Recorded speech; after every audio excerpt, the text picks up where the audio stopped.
கிளாம்பாக்கம் நடை மேம்பாலத்துக்கு 34,444 சதுர அடி நிலம் கையகப்படுத்தும் பணிகளை செங்கல்பட்டு மாவட்ட நிர்வாகம் மீண்டும் தொடங்கியிருக்கு.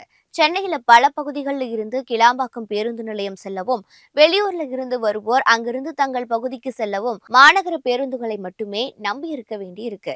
இதை கருத்துல வைத்து ஊரப்பாக்கம் வண்டலூர் இடையே கிளாம்பாக்கத்தில் மின்சார ரயில்கள் நின்று செல்லும் வகையில் புதிய ரயில் நிலையம் அமைக்கப்பட்டு வருது.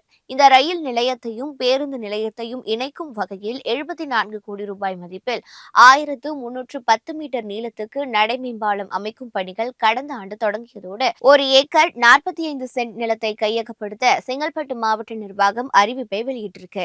இதை எதிர்த்து திமுக எம்பி ஜெகதர்ஷன் மற்றும் அவரது குடும்பத்தினர் உயர்நீதிமன்றத்தில் வழக்கு தொடர்ந்தாங்க. இதை விசாரித்த நீதிமன்றம் நிலை கையகப்படுத்தும் அறிவிப்பை ரத்து செய்திருக்கு. புதிதாக அறிவிப்பு வெளியிட்டு கையகப்படுத்தும் பணிகளை மேற்கொள்ளலாம் என உயர்நீதிமன்றம் தெரிவிச்சிருக்கு. இதன் அடிப்படையில் செங்கல்பட்டு மாவட்ட நிர்வாகம் நிலம் எடுக்கும் பணியில ஈடுபட்டிருக்கு.